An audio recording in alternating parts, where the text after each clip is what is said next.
તો મારા વાલા, આ બધું આજે પણ બને છે. શરત એટલી જ, આ બધું આપણા ઘરે, આપણા માથે, આપણા ઠાકોરજી બિરાજતા હોય તો બને. મંદિરમાં ઠાકોરજી તમને આ કાંઈ જતાવે નહીં. મંદિરમાં જાઓ, ટાઈમ છે. કીર્તન કયા ગવાય, કઈ પીછવાય, કઈ સામગ્રી, આટલા વૈષ્ણવને જય શ્રી કૃષ્ણ થાય. પણ પંચાયતમાં ન રહેવું. પાછા અન્ય માર્ગીય તમને મળી જાય તો દુસંગ લાગતા વાર ન લાગે. હાલો ને મારી ભેગા અંબાજીને મંદિરે. મેં તમને વાત કરી હતી ને, ઓલા બેન સ્કૂટર લઈને આવે, 3-4 વર્ષ પહેલાંની વાત છે. તો મને ઓલું ગાવું ગમે. તો મને કે એલા બેન તમે ઊભા રહેજો, મારે કામ છે. મેં તો સારું. સ્કૂટર સ્ટાર્ટ કરીને બેસ જાઓ, આજે ગુરુવાર છે ને, હું તમને સાંઈબાબા મારો નિયમ છે, તમને લઈ જાઉં. મેં તો બેન હું તો એ નામે ન લઉં, મારે મારો સાંભળો, અને મને તમારે આવું કેવું નહીં. ભગવાન બધા એક છે, કેટલા પરચા છે, આમ તેમ. મેં જો આ તમારો વિષય છે, મારે તો આવો ટાઈમે નથી બગાડવો. એ બેન ત્યારથી અનિયમિત આવે છે મંદિરે. સાંઈબાબામાં રત થઈ ગયા. ઠાકોરજી કે એકને ઓછા હાચવવા. તો આવો દૂષણ ન લાગે એનું ધ્યાન રાખવું.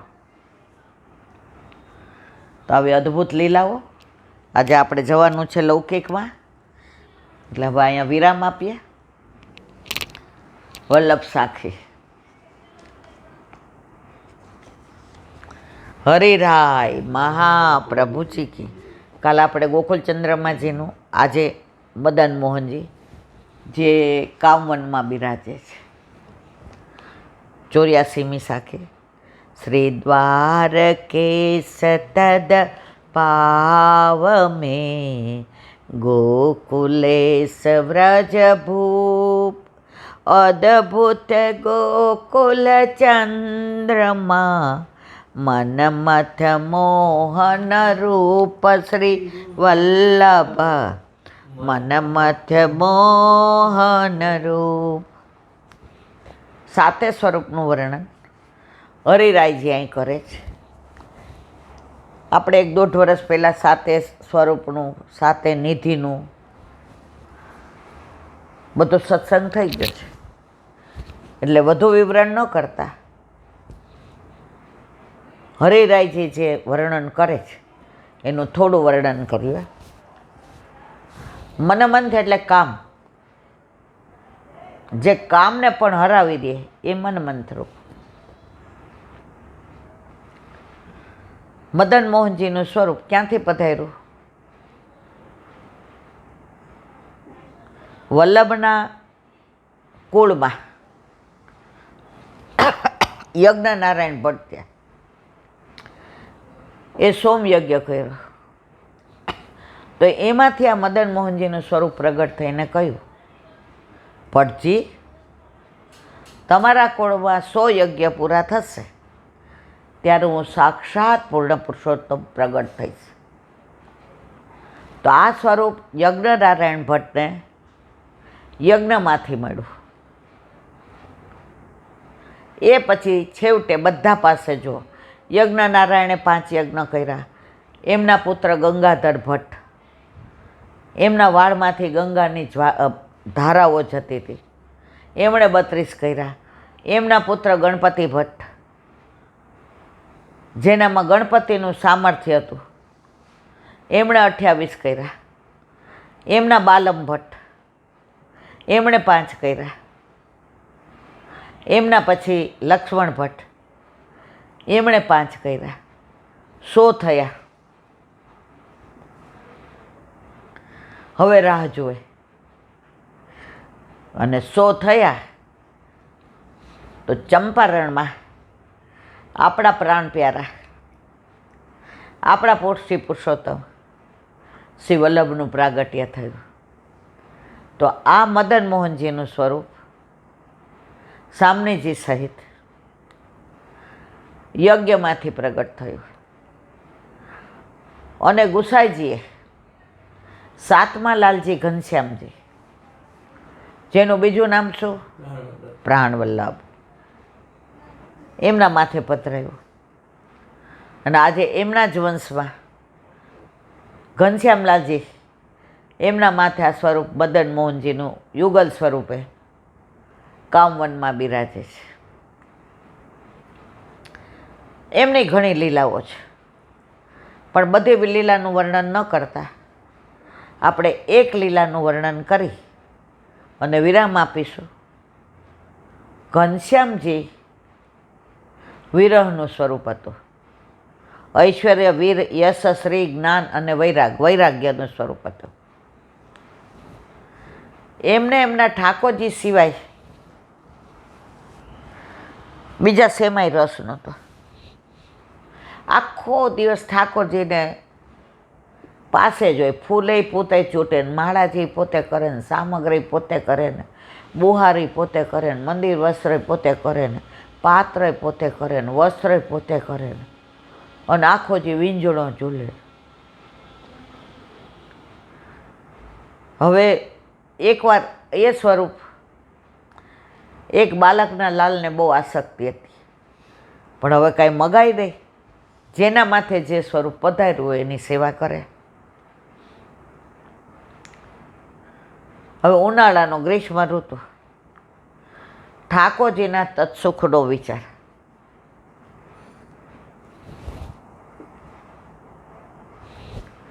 એટલે ઘનશ્યામજી મદન મોહનજીને અગાસી ઉપર, ધાબા ઉપર લઈ ગયા અને પવન નાખે કે મારા પ્રભુને ક્યાંક, ત્યારે આવા પંખા ને એવું તો હતું ને, તો હાથેથી ને વીંજળો ચીલે. હવે ઉનાળાનો સમય, પવનની લહેરખી આવી તો ઝબકી આવી ગઈ, તો ઠાકોરજી ચોરી થઈ ગયા. હવે જોકું આમ પૂરું થયું ને જોયું તો ઠાકોરજી એટલો વિરહ કર્યો, એટલો વિરહ કર્યો.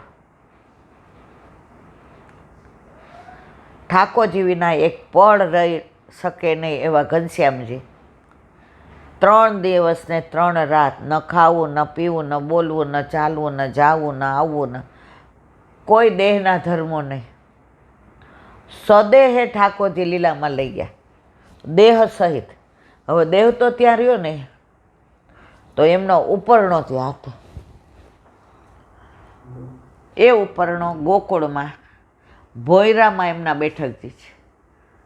ગોકુળ જાઓ તો બધાએ અવશ્ય ભોયરામાં ઘનશ્યામજીના બેઠકજીમાં દંડવત કરવા, જારીજી ભરવી.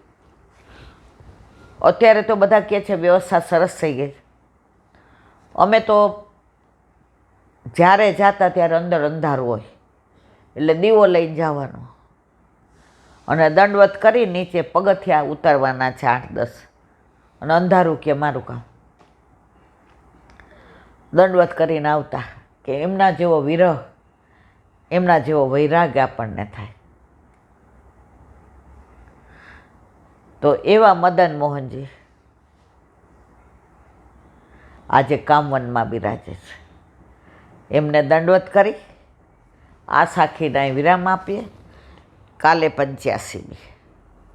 હવે કે છે ઝૂલત પલના મોદ મેં બાલકૃષ્ણ રસરાસ, તારે સકટ રસ બસ કિએ, વ્રજ યુવતી ન કરી હાસ શ્રી વલ્લભ, વ્રજ યુવતી કરી હાસ. કાલે આ 85મી સાખીને ન્યાય આપીશું. બોલો હરિરાય મહાપ્રભુજી કી. વાંગ મુક્તાવલી.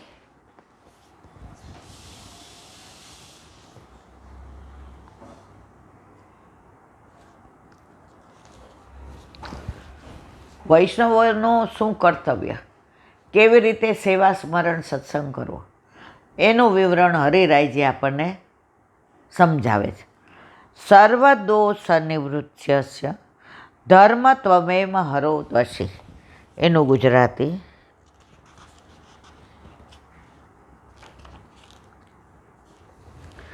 બધા દોષોની નિવૃત્તિ થાય તે માટે પ્રભુની સેવા, પ્રભુનું સ્મરણ કરવું. તમારે યજ્ઞ એમાં આવી જાય ને, તપ એમાં આવી જાય ને, દાન એવું આવી જાય. કાલે આપણે બધું વિવરણ કર્યું. હવે કે બધા દોષોની નિવૃત્તિ થાય તે માટે પ્રભુની સેવાને સ્મરણ કરવા. હોલમાં એક જે પધાર્યા હતા, તો વચનામૃત થઈ ગયા પછી પૂછ્યું કે કોઈને કાંઈ પ્રશ્ન હોય તો કયો. તો એક બેને પ્રશ્ન કર્યો, જેરાજ, અમે આટલા બધા દોષ કરીએ તો પ્રભુ માફ કરે એની ખબર કેવી રીતે પડે? જે એક વાક્યમાં જવાબ આપ્યો કે આજે તમે ઘણા બધા દોષ કર્યા, ગણાય ને વીણાય. હવે અનોસર કર્યા અને સવારે પ્રભુ પાછા સેવામાં તમને બોલાવે ને એટલે સમજી જવાના કે આગલા દિવસના દોષ તમારા નિવૃત્ત થઈ ગયા. પછી લૌકિક દાખલો આપ્યો. હું ત્યાં પાસે બેઠી હતી. એ કે ઈલાબેન ને કોઈ અરે માથાકૂટ થઈ. હવે ખબર છે કે સામા માણસનો જ વાંક છે, એ જ ગમે એવું બોલ્યું. ઓલાને એમ થાય જિંદગીભરના સંબંધો પૂરા. હવે સવારે ઈલાબેન ફોન કરીને કે જય શ્રી કૃષ્ણ ભાઈ, કાલે મારાથી બોલાઈ ગયું, માફ કરજો, વાંક મારો હતો. હવે વાંક કોનો હતો? સામેવાળાનો. છતાંય બોલાવ્યા કોને? જેનો વાંક નથી ને. તો આપણો વાંક, આપણા દોષ, તો સવારે પ્રભુ આપણને સેવામાં બોલાવે. આવો પરમ કૃપાળુ, પરમ દયાળ મારા વાલા, આપણા ઠાકોરજી સિવાય કોઈ નહીં. તો અહીંયા કહે છે કે બધા દોષની નિવૃત્તિ તમે સેવા, સ્મરણ ને સત્સંગ કરો એટલે તમારે તમારા દોષની ચિંતા કરવાની જરૂર નથી. પ્રભુમાં જ ધર્મની દ્રષ્ટિ કરવી. ધર્મ સ્વરૂપ પ્રભુ શ્રી હરિ છે એમ સમજવું. એકચ્યુઅલ પ્રભુ ધર્મી સ્વરૂપ છે. શ્રી હરિ વિના બીજો કોઈ આશ્રય નથી, બીજો કોઈ ધર્મ નથી. આપણું કર્તવ્ય નથી, આપણી ફરજ નથી. આપણે પ્રભુ સાથે લગ્ન કર્યા બ્રહ્મસંવત દ્વારા, તો સહજ છે આપણે પ્રભુ પધરાવવા જોઈએ. મેં તમારી આ લગ્ન ન કર્યા હોય ત્યાં સુધી તમારા ઘરમાં રસોઈ શું થાય ને બધું મારે કાંઈ જોવાનું ન હોય. મારા ઘરે જલસા કરતી હો મારા વાલા. લગ્ન થયા, ઘરે ભલે ને 7 વાગે ઉઠતા હોઈએ, પણ અહીંયા બા 5 વાગે ઉઠતા હોય એટલે આપણે જોઈ લીધું કે બા ઉઠી ગયા છે. આપણું બધું ચેન્જ થઈ જાય. હવે અમારા ઘરે માનો કે શાકમાં ખાંડ નંખાતી હોય, તમારા ઘરે ન નંખાતે, હવે હું કેવી રીતે જીવીશ? અહીંયા જે ચાલે છે એમ. તો આ બધું સહજ છે. પછી પિયર જાય એટલે શું કહીએ? અમારા ઘરે ખાંડ નહીં નાખવાની, અમારા ઘરે સવારે બધાને 2 કપ ચા. જો જ્યાં 25 વર્ષની બેન મોટી થઈને આવી, ત્યાંના રીત રિવાજ બધું ભૂલીને અહીંયા આવી ગઈ ને. તો તમે ઠાકોરજી લગ્ન કરો ઠાકોરજી સાથે, તો ઠાકોરજીના ઢાંચામાં ઢળી જાઓ, એ સહજ છે. નથી પધરાવતા, નથી સાસરે જતા, એ તમારા ભાઈ.